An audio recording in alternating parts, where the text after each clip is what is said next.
إن الله وملائكته يصلون على النبي يا أيها الذين آمنوا صلوا عليه وسلموا تسليما اللهم صل على مولانا محمد وعلى آل سيدنا مولانا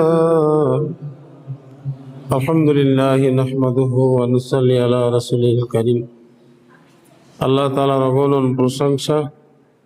বিগত একটি মাস আমরা রমজানের রোজা রেখেছি। রোজার পরে আল্লাহ তাআলা আমাদের সুযোগ করে দিয়েছেন ঈদুল ফিতরের নামাজ আদায় করার জন্য।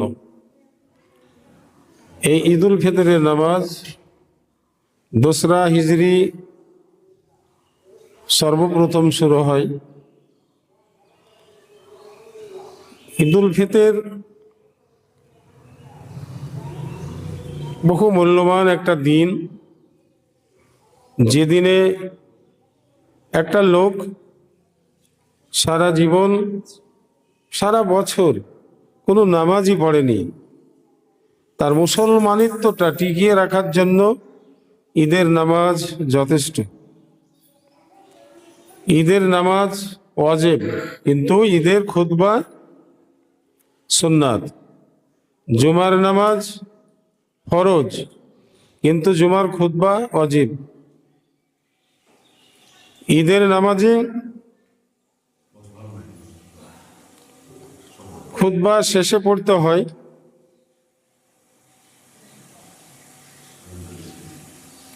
আর জুমার নামাজ খুতবা আগে পড়তে হয়। যার কারণে ঈদের নামাজ দুপুর পর্যন্ত, অর্থাৎ 12টা বাজে গেলে আর ঈদের নামাজ পড়া যাবে না। কিন্তু জুমার নামাজ আসরের কিছু আগে পর্যন্ত, 45 মিনিট আগে পর্যন্ত পড়া যায়। যখন ঈদের নামাজ পড়ার জন্য আল্লাহর বান্দারা বাসার থেকে বাইর হয়, তখন একটু লক্ষ্য করবেন, এবার হয়তো লক্ষ্য করেননি, আগামীতে যখন ঈদ পড়তে আসবেন বা যাবেন, সেটা ঈদুল আজহাই হোক আর ঈদুল ফিতরই হোক, মনে হচ্ছে কেউ হাতটা এক ঝলকের জন্য স্পর্শ করলো। ফেরেশতারা দলবদ্ধভাবে রাস্তায় আশেপাশে দাঁড়িয়ে থাকে, যে রাস্তা দিয়ে মুসল্লিরা ঈদের নামাজ পড়ার জন্য আগাতে থাকে, মুসাফা করে ফেরেশতারা। এই জন্য রমজান মাসের পরে যে ঈদ, এটা শাওয়াল মাসে হয়। আজকে শাওয়াল মাসের 1ম তারিখ, যে তারিখ আমরা ঈদের নামাজ আদায় করব। ঈদের নামাজের গুরুত্ব দিতে হবে। এই দিন অন্ততপক্ষে কিছু না থাকলেও 1-2টা খেজুর খেয়ে ঈদের মাঠে যেতে হয়, অন্য খাবার খেতে পারলে আরো ভালো। আর ঈদুল আজহার নামাজ, অর্থাৎ কুরবানির নামাজ, না খেয়েই যেতে হয়। যদি আপনি ঈদ পর্যন্ত অপেক্ষা করেন, ঈদের নামাজ পড়ার পরে খাওয়ার অভ্যাস করেন বকরা ঈদে, অর্থাৎ কুরবানির ঈদে, তাহলে আপনাকে আল্লাহ তাআলা একটা পূর্ণ রোজা রাখার সওয়াব দান করবেন। খাওয়া কি তাহলে মাকরুহ না? কোনো ঈদেই খাওয়া মাকরুহ না। কুরবানির ঈদে না খাওয়াটা সুন্নাতে মুআক্কাদাও নয়, সুন্নাতে গায়ের মুআক্কাদা। ফতোয়ার কিতাবে আসছে যে এটা হলো মুস্তাহাব, অর্থাৎ আল্লাহ যেটা পছন্দ করেন। আর ঈদুল ফিতরে, অর্থাৎ এই ঈদে, তাহলে অন্তত এক ঢোক পানি খাও, ঈদের মাঠে ঈদগাহাতে যেতে হবে। গুণগুলো করা লাগবে। তারপরে সব থেকে বড় ফজিলত হচ্ছে এই, যখন কেউ আল্লাহকে রাজি খুশি করার জন্য ঈদ পড়ার জন্য রওনা হয়, তখন আল্লাহ তাআলা ফেরেশতাদেরকে বলেন, ফেরেশতারা তোমরা সাক্ষী থাকো, আজকে আমার বান্দা ঈদের নামাজ পড়তে যাচ্ছে, আমি তাদের জন্য বেহেশতের দরজা খুলে রাখলাম। বেহেশতের দরজা খুলে রাখা হয়। যার কারণে ঈদের অনেক ফজিলত, বহুবিধ ফজিলত আমরা শোনারও চেষ্টা করি না, হয়তো ঈদের একদিন আসলাম ওই দিন শোনার চেষ্টা করি। রাসূল করিম সাল্লাল্লাহু আলাইহি সাল্লাম ইরশাদ করেছেন, তোমরা সুস্থ শরীরে ঈদের নামাজ পরিত্যাগ করো না। কারণ সুস্থ শরীরে ইচ্ছাকৃতভাবে যে ঈদের নামাজ পরিত্যাগ করে, আল্লাহ তাআলা তার দিক থেকে মুখ থাকেন, আল্লাহ তাআলা তার দিক থেকে মুখ ফিরিয়ে নেন, আল্লাহ তাআলা তার দিকে রহমতের দৃষ্টিতে তাকান না এবং এত বেজার হন যে ফেরেশতারা আমার এই বান্দা কি হযরত মুহাম্মদুর রাসূলুল্লাহ সাল্লাল্লাহু আলাইহি ওয়াসাল্লামের উম্মতের ভিতরে আছে? কারণ মুসলমানিত্ব টিকে দেওয়ার জন্য সর্বশেষ একটা পথ হচ্ছে ঈদের নামাজ। এমনি তো ফতোয়া আলমগীরের ভিতরে, দারুল দেওবন্দের ভিতরে, কাজী খানের ভিতরে, হানাফি মুযহাবের শরহে বেকায়ার ভিতর আছে যে তোমরা যে ফজর, জোহর, আসর, মাগরিব এশা আদায় করে না তাকে তোমরা মুসলমান মনে করো না, এবং ওই রকম ব্যক্তি মারা গেলে তাকে মুসলমানদের কবরস্থানে দাফনও করো না। যারা ফজর, জোহর, আসর, মাগরিব এশা পড়ে না তাদের সাথে কোনো সম্পর্ক রেখো না, তাদের বাড়িতে বিবাহ শাদী দিও না, তাদের মেয়েও দিও না, তোমাদের ছেলেদেরও দিও না। আর ঈদের নামাজ যদি আদায় না করে তাহলে তার আর কোনো শর্তই থাকলো না। এ কারণে সকলেই নিজেরা ঈদের নামাজ পড়ার অভ্যাস করেন, আল্লাহর বান্দাদেরকে আগ্রহিত করেন, 5 ওয়াক্ত নামাজ নিজে পড়েন, মুসলমান ভাই বন্ধু আত্মীয় স্বজনদেরকে 5 ওয়াক্ত নামাজ পড়ার জন্য দাওয়াত দেন, অর্থাৎ আহ্বান করেন।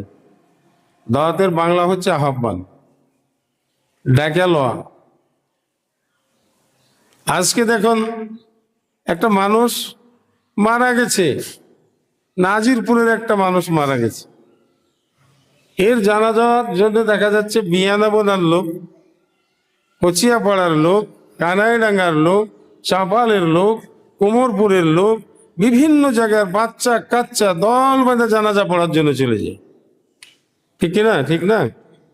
কিন্তু ফরজ নামাজ পড়ার জন্য, ফজরের নামাজ পড়ার জন্য, জোহরের নামাজ পড়ার জন্য, আসরের নামাজ, মাগরিব, এশার নামাজ পড়ার জন্য পাশেই মসজিদ, অথচ মসজিদে আসে না। জানাজার নামাজ এই গ্রামে যদি একটা লোক মারা যায় 2-3 জন পড়লেই সবারই হক আদায় হয়ে যাবে। কারণ জানাজা ফরজের ভিতরে না, জানাজা হচ্ছে ফরজে কিফায়া। কিন্তু আপনি আর জানাজার জন্য দৌড়ছেন, কে মারা গেছে গো, কে মারা গেছে, খোঁজ নিতে দিয়ে কানাইডাঙ্গা চলে গেছে, বলে কানাইডাঙ্গার অমুক মারা গেছে, নাজিরপুর থেকে চলে গেছেন কানাইডাঙ্গা। তাহলে এটা আফসোসের বিষয়।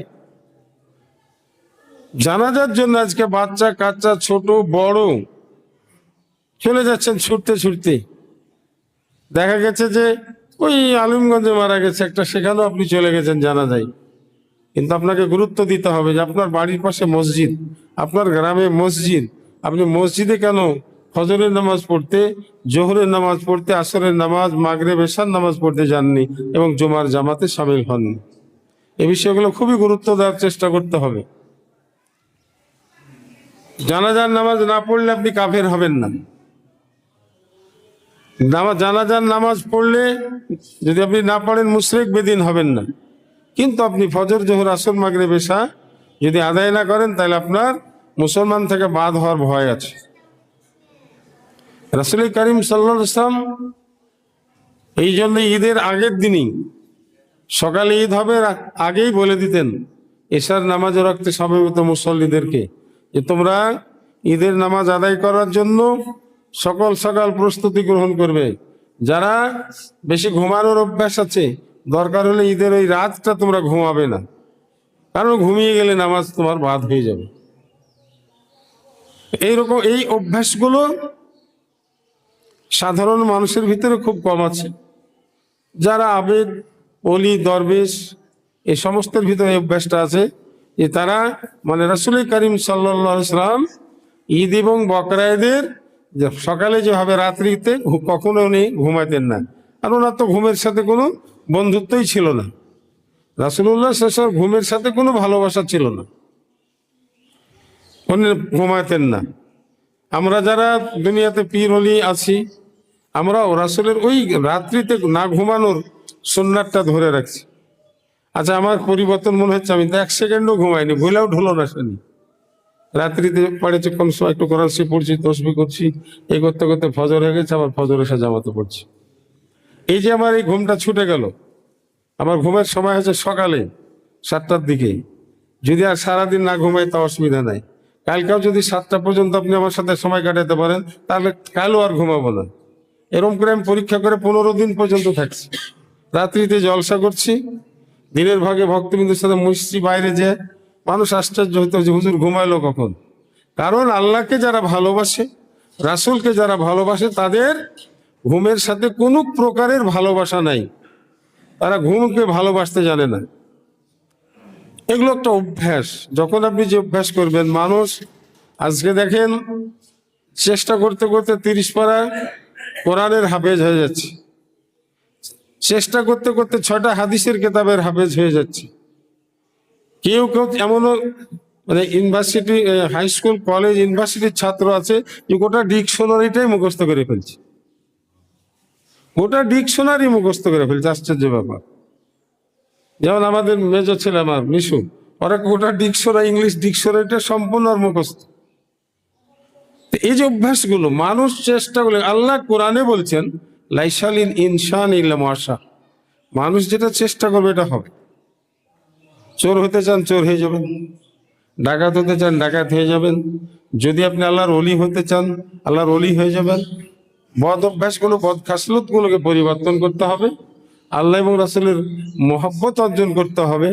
আপনি যা খুশি তা করবেন, এই জন্য আপনাকে আল্লাহ দুনিয়ায় পাঠান নাই। আমাদের ভিতরে সবচেয়ে বড় দুঃখের বিষয় সেটা হচ্ছে কি, আমরা, আমাদের ভিতরে অহংকার, আমাদের ভিতরে গিল্লা গীবত করা, এরকম ধরনের কিছু বদ অভ্যাস আছে। যাদের ভিতরে অহংকার আছে তারাকে এতটুকু খেয়াল করে নিতে হবে যে তাদের নামাজ, রোজা, হজ, জাকাত কিছুই কবুল হবে না। অহংকার এমন একটা জিনিস, ফকর এমন একটা খারাপ জিনিস, যেখানে আল্লাহ বলছেন ইন্নাল্লাহা লা ইউহিব্বুল ফাখিরিন, আমি অহংকারীদের ঘৃণা করি। ইন্নাল্লাহা লা ইউহিব্বুজ জালিমিন, আমি জালেমদেরকে অপছন্দ করি। তাহলে এই জিনিসগুলো আমাদের ভিতরে যে 6টা রিপু আছে, রাগ, গুসা, অহংকার, তাকাব্বর, হিংসা, ঘৃণা, এগুলাকে পরিত্যাগ করেন। আজকে ঈদের নামাজ পড়বেন, বাসায় গিয়ে খাওয়া দাওয়া করবেন, খাওয়া দাওয়া করে যাদের পিতামাতা মারা গেছে চেষ্টা করবেন গোরস্থানে, পাশে দাঁড়াইলে পিতামাতা খুব খুশি হয়। রমজান মাসে আমি তো ধরেন প্রায় দেখেছেন বাইর হই নাই, ঠিক 5টা থেকে 5:30টার দিকে রুমের থেকে বাইর হই তো হাঁটতে হাঁটতে গোরস্থানের দিকে যাই। এগুলো অভ্যাস করবেন। যত ধাপ আপনি গোরস্থানের দিকে যাবেন, প্রত্যেক ধাপে আপনার 100 করে গুনাহ মাফ হয়ে যাবে। ফিরে আসবেন, প্রতি ধাপে 100 করে নেকি লেখা পড়ে যাবে। এই যে অভ্যাসগুলো, আজকে আমরা ব্যস্ত, কেউ ব্যবসা নিয়ে ব্যস্ত, কেউ জমি জমা নিয়ে ব্যস্ত। কিন্তু আপনি কি জানেন, আমরা যখন মারা যাব, মারা যাওয়ার পরে কাফনের কাপড় ছাড়া আমাদের সাথে কিছুই যাবে না। ওর আফসোস যে সব জিনিসেরই পকেট থাকে। কোটটা গায়ে দিয়েছি দেখেন আর পকেট আছে, জুব্বা গায়ে দিয়েছি আর পকেট আছে, তাই না? কিন্তু কাফনের কোনো পকেট নেই, কাফনের কাপড়ে কোনো প্রকারের পকেট নাই। যদি পকেট থাকতো তাহলে চিন্তা করছেন বাপ মারা গেছে, নাহলে 500 টাকা দিয়ে ফেরেশতাদের ঘুষ দিয়ে অন্তত 500 টাকা দিয়ে ছুটে যাবে। বুদ্ধি নাই। আমরা কি জ্ঞান অর্জন করতে হবে। আল্লাহ তাআলা ওই লোকটাকে খুবই ভালোবাসেন। কোন লোকটাকে? যে লোকটা তার বন্ধুদের বলে ভাই চলো নামাজ পড়ে আস, যে লোক তার ভাইকে বলে চলো ভাই নামাজ পড়ে আস, আত্মীয় স্বজনকে বলে চলো নামাজ পড়ে আসি, এই লোককে আল্লাহ খুব ভালোবাসেন। কারণ এই খাসলতটা কার? নামাজের দাওয়াত দেওয়ার খাসলতটা কার? ভুল পথে না চলে এই অভ্যাসটা কার? এই অভ্যাসটা হচ্ছে নবীদের। এই অভ্যাসটা হচ্ছে নবীদের। মানুষকে তারা বারণ করে তোমরা ভুল পথে যাও না, তোমরা আল্লাহকে ডর করো, আল্লাহ রসুলকে ডর করো, তোমরা আল্লাহর কাছে রুকু করো, সেজদা করো। এই আহ্বানটা হচ্ছে নবীদের। দুনিয়ার কোনো সাধারণ মানুষ যদি কোনো মানুষকে নামাজের জন্য ডাকে বা বলে ভাই তুই কি নামাজ পড়িস রে, না পড়লে নামাজটা ধরে নে, কারণ হচ্ছে কি প্রত্যেকটা মানুষই হচ্ছে আল্লাহর খলিফা, প্রত্যেকটা মানুষ হচ্ছে আল্লাহর নায়েব, প্রত্যেককেই দেওয়া হয়েছে, কিন্তু আপনি যেটা করেন না সেটা বলবেন না। কোরআন এটাও বলেছে যে তুমি যেটা করো না ওটা বলছো কেন। নিজে নামাজ পড়েন আর একজনকে, আপনার দ্বারা যদি একটা লোক নামাজি হয় তা আল্লাহ ওর নেকি কাটা না, ওই লোকটা যতদিন বাঁচে নামাজ পড়বে ওই রকম পরিমাণ নেকি আপনার আমল নামায় লেখা পড়বে। তাহলে এর থেকে মজার জিনিস আছে? আজান হয়ে গেছে, গল্প বন্ধ, শ্বশুর এসেছে, শালা এসেছে, সম্বন্ধে এসে, চলো নামাজ পড়ে আস, তাহলে আপনার আমল নামাতে নবীদের সব লেখা পড়বে। এগুলো অভ্যাস করতে হবে। তাহলে আল্লাহ ওই লোকটাকে ভালোবাসে, কোন লোকটাকে? যে লোকটা আল্লাহর বান্দাদেরকে ইসলামের দিকে ডাকে, যে লোকটা সুপথে ডাকে, কুপথ থেকে বিরত রাখে, এই লোক হচ্ছে এদের নবীদের খাসলত তার ভিতরে। আস্তে আস্তে তখন হয় কি তার জবানে আল্লাহ তাসির দিয়ে দেয়। যখন মানুষকে নামাজের কথা বলবেন, রমজানে রোজা করার কথা বলবেন, রাত্রিতে তারাবির নামাজের কথা বলবেন, হারাম খাবার থেকে বিরত থাকতে বলবেন, সত্য কথা বলার জন্য আহ্বান করবেন, তখন আপনার জবানে একটা বরকত হতে লাগবে, জবানে বরকত হতে লাগবে। এমনই বরকত হতে লাগবে যে দেখবেন আপনি একটা কথা বলছেন একজনকে, দেখবেন ওটা হয়ে গেছে, আপনি বুঝতেও পারছেন না যে ওটা হয়ে গেছে।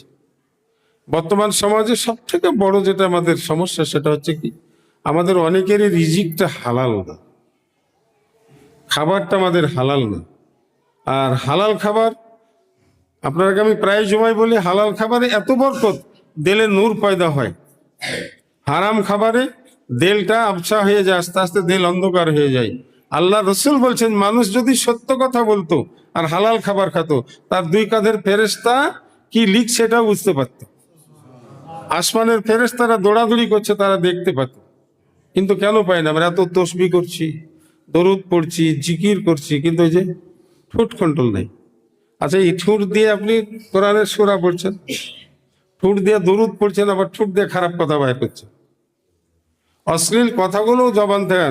ইন্নাল জান্নাতু তুস্তাকু ইলা খামসাতু নাফারিন তাআলিল কুরআন ও হাফিজুল লিসান ও মাতাইমাল জাইয়ান ও মুকসিল উরআন ও সাল্লি আলা হাবিবুর রহমান। 5 প্রকার লোককে বেহেশত ডাকছে, 5 দলে 5 রকমের লোককে বেহেশত ডাকছে, আমার ভিতরে আসো, আমি দরজা খুলে বসে আছি তোমার জন্য। তার ভিতরে কে? যে কোরআন তেলাওয়াত করে।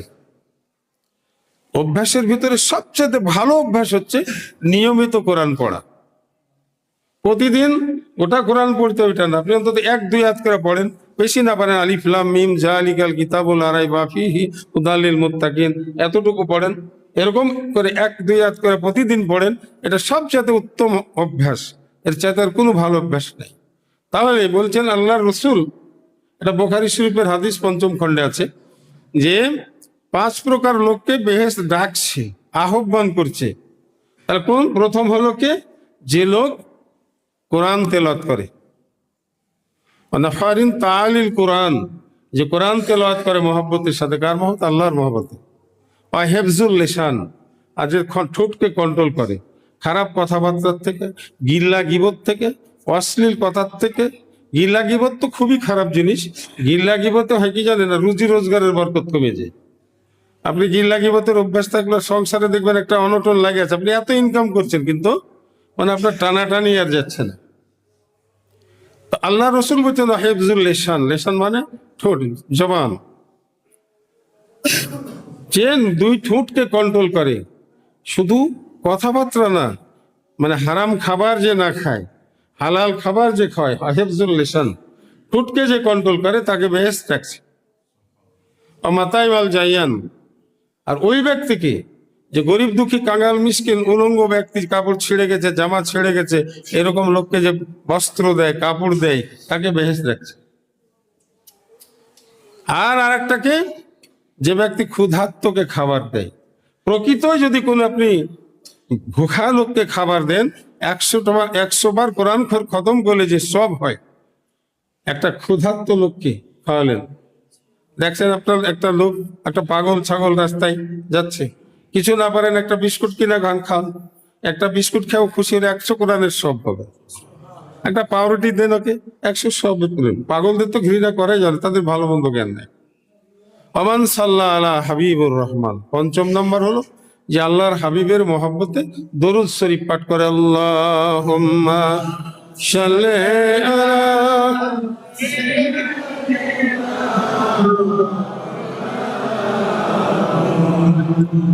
ওয়া আলা আলি মাওলানা। আলহামদুলিল্লাহ। আর 6 নম্বর হচ্ছে কাউকে ঘৃণা না করা। এটা কিন্তু খুব বড় রোগ। ঘৃণা করছেন কাউকে আপনি, এটা খুব বড় রোগ।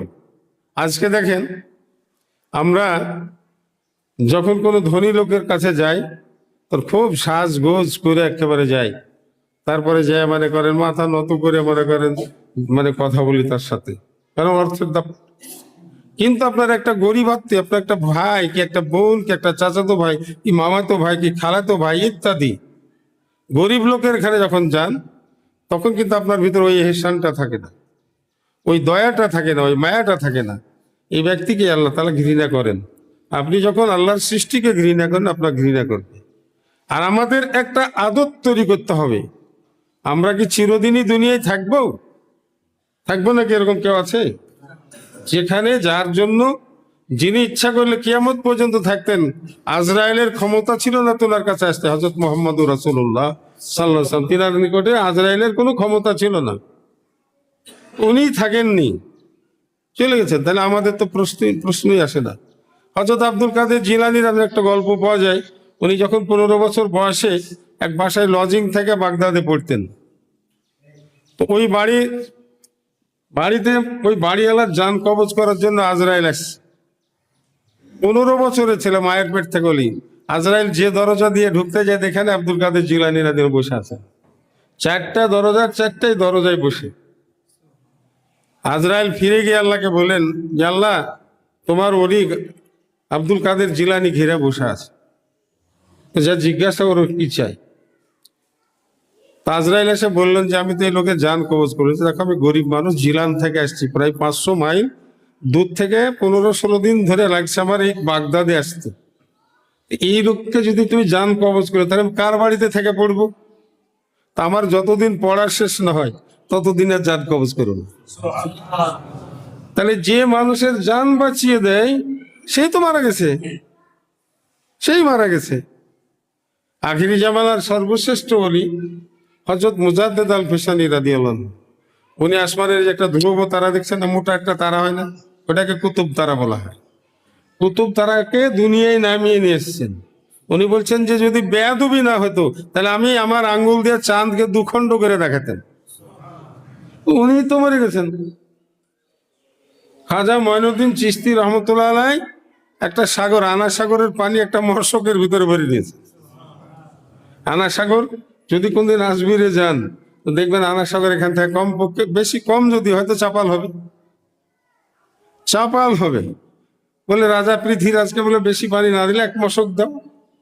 1 মশক পানির ভিতরে গোটা মানে শুধু ভরে মানে পানি শেষ।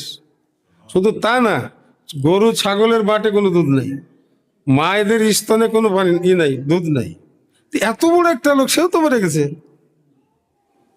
তাহলে আমরা নিঃসন্দেহে মারা যাব। তাহলে মারা যাব, এই কারণে আমাদেরকে সংশোধন হতে হবে। খাবারটা, আমি আপনাদের একটা জিনিস, খাবারটা কন্ট্রোল করবেন। যদি সন্দেহ হয় যে এই লোকটা নামাজ পড়ে না, রমজানে রোজা রাখে না, এই লোকটা কোনো মাদকের ব্যবসা করে বা অস্ত্রের ব্যবসা করে, ও আপনার বাপ হোক না কেন, খাবেন না। একটা গুনহা করলে, আল্লাহ রসুল বলছেন, একটা গুনহা করলে খালে সন্তরে চোখের পানি ফেলে আল্লাহর কাছে মাপ চাইলে মাপ করে দিবেন। কিন্তু 1 টানা আপনি যদি হারাম খান, 40 দিন পর্যন্ত আপনার নামাজ, রোজা, হজ, যাকাত, তাসবিহ, তাহলিল কবুল হবে না। তাহলে বলেন, জানে শুনে আপনি জানেন যে এই লোকটা মাদকের ব্যবসা করে, আপনি জানেন এই লোকটা ফেন্সিডিলের ব্যবসা করে, হিরোইনের ব্যবসা করে, হ্যাঁ ইয়াবার ব্যবসা করে, তারপরে তার খাবার খাচ্ছেন, তার সাহায্য নিচ্ছেন, তাহলে আল্লাহ আপনার পর রাজি হবে কি করে? আল্লাহর কাছে যদি আপনি চান আল্লাহ তুমি আমার অভাব দূর করে দাও, তা আপনি তো হিরোইন বেচার খাইয়াছেন, তাহলে আপনাকে তো সাহায্য আল্লাহ করবেন না। মানুষের রুজি রোজগারের বরকত এইভাবেই নষ্ট হয়ে যাচ্ছে। বেকারত্ব পৃথিবীতে এই জন্য বেড়ে যাচ্ছে। আমরা আমাদের ছেলে মেয়েদেরকে হারামের খাবার খাওয়াচ্ছি, হালালের ধারে কাছে যাচ্ছি না, তাইলে আমাদের ছেলে মেয়েদেরকে হালাল রিজিকের ব্যবস্থা আল্লাহ কি করে করবে? এই বিষয়গুলোকে জ্ঞান দিতে হবে। আমরা শুরু করি তোর 8টা পারে অনেক দূরে চলে গেছি, তাই না? তাইলে আমার কথাকে আপনাদের বুঝে আসলো, ব্রেনে ঢুকাবেন, না খায় মরেন। যদি কোন রকম বুদ্ধি না থাকে ভিক্ষা করে খান, কিন্তু মাদক ব্যবসায়ীদের থেকে আমাদেরকে সাবধানে থাকতে হবে। এদের খাবার, মাদক ব্যবসায়ীরা শুধু আমাদের দুশমন না, ও হিন্দু, মুসলমান, বৌদ্ধ, খ্রিস্টান, ইহুদি, নাসারা, অর্থাৎ পৃথিবীতে যত ধর্মের লোক আছে, মাদক ব্যবসায়ীরা সকলের দুশমন। মাদক যে খায় সে কিন্তু সবার দুশমন না, ও আর নিজের দুশমন। একজন তাড়ি খায় ও আর দুশমন, মদ খায় ও আর দুশমন, ইয়াবা খায় ও আর দুশমন, হিরোইন খায় ও আর দুশমন, দুনিয়ার লোকের না। কিন্তু যারা মাদকের ব্যবসা, হিরোইনের, চরসের, গাঁজা, ভাং, আফিং, এই সমস্ত ব্যবসা যারা করে, ওটা পৃথিবীর মানুষের দুশমন। আর ও কার কাছে মাফ নেবে? আপনি আমি তাড়ি মদ খাইলে আল্লাহকে বলবো আল্লাহ ভুল করেছে মাফ করে দাও, ও কতজনের কাছে মাফ নেবে? কতজনের কাছে মাপ নেবে বলেন? গোটা দুনিয়ার মানুষই তো আর হিরোইন খেয়েছে, ইয়াবা খেয়েছে, হ্যাঁ ফেন্সিডিল খেয়েছে, তাহলে মাপ নিবে কত? অতএব এই সমস্ত আল্লাহ রসুল এটাও বলছেন তাফসিরে রুহুল বায়ানের ভিতরে, আমি গত বৃহস্পতিবারে পড়তেছিলাম, কেউ যদি কোনো জালেম লোকদের জন্য দোয়া করে, জালেমের দিকে দোয়া করে, তাহলে ওই লোকের আর 1 বছর পর্যন্ত দোয়া কবুল হবে না। খারাপ লোকদের জন্য এতটুকু আপনি বললেন আল্লাহ তুমি তোমার দোস্তের পথ দেওয়াকে, সুপথ দেওয়াকে, হেদায়ত দাও, কিন্তু এই কথা বলেন আল্লাহকে মাফ করে দাও। মাফ করলে আল্লাহ নারাজ হয়ে যায় আপনার পরে, তখন বিভিন্ন ভাবে আপনার পরে বালা মুসিবত নাজির হয়ে যাবে। যেমন তাদের বাড়িতে খাওয়া যাবে না, তাদেরকে মাফের জন্য কোনো দোয়া করা যাবে না, এই বিষয়গুলো সাবধান হয়ে যান। হ্যাঁ, আমি হই, যেই হই, আপনার বাপ হোক, মা হোক, ভাই হোক, বোন হোক, আত্মীয় হোক, তাকে ঘৃণা করেন অন্তর থেকে। আল্লাহ আপনার পর খুশি হয়ে যাবে, আল্লাহ আপনাকে সাহায্য করবে। ও ক্ষতি করতে আসলে ও নিজেই ক্ষতিগ্রস্ত হয়ে যাবে। শুনুন, আপনি যদি নেককার হন, একজন নেককার লোককে যদি, মানে রাজনৈতিক কোন লোক যদি তার ক্ষতি করার চেষ্টা করে, এই একটা লোকের জন্য গোটা বাংলাদেশ নষ্ট হয়ে যাবে, বাংলাদেশ বরবাদ হয়ে যাবে একটা লোকের জন্য। এই জন্য আল্লাহ বলছেন, আল্লাহ রসুল বলছেন যে তোমরা আমার অলির বিরোধিতা করো না, আমি তাহলে তোমাদের বিরুদ্ধে যুদ্ধ ঘোষণা করে দেব। আল্লাহ যদি যুদ্ধ ঘোষণা করে দেয় বিপদ আছে। এই জন্য কোনো দাপট দেখা যাবে না, অহংকার ফকর করা যাবে না।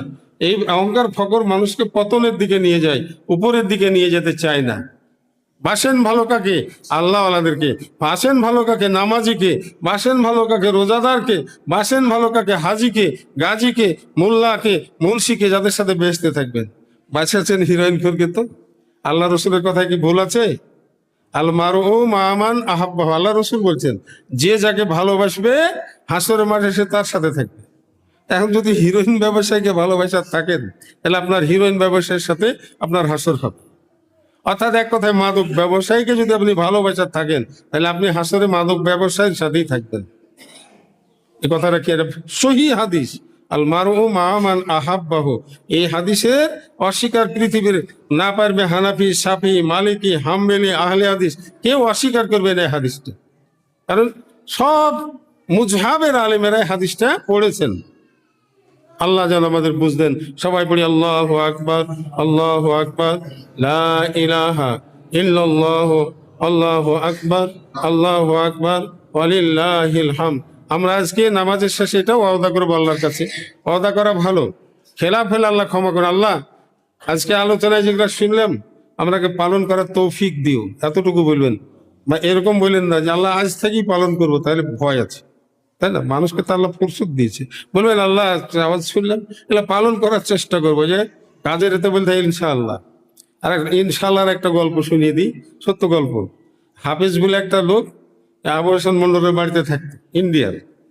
বদমাস একটা ঘোড়া চুরি করে এসছে, বুঝলেন? তা আব্বা বলছে কোথায় যাবে রে হাফেজ?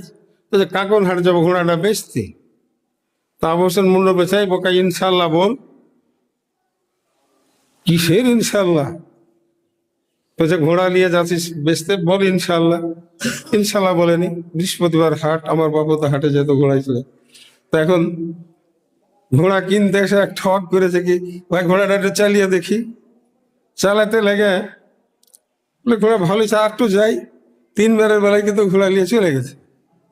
তা হাফেজ মন খারাপ করে এসছে। তা ওনার বলছে যে আরে হাফেজ ঘোড়া বেচবি? বলছে ইনশাল্লাহ। পরীক্ষা করে দেখলো, দেখে ইনশাল্লাহ নিয়ে চলে গেছে। ইনশাল্লাহ বড় বরকতওয়ালা জিনিস। কাজের সাথে ইনশাল্লাহ, মাশাআল্লাহ, আলহামদুলিল্লাহ, এগুলো আমরা ব্যবহার করবো। সবাই দাঁড়িয়ে যান, একটু কাতার কাতারে দাঁড়িয়ে যান।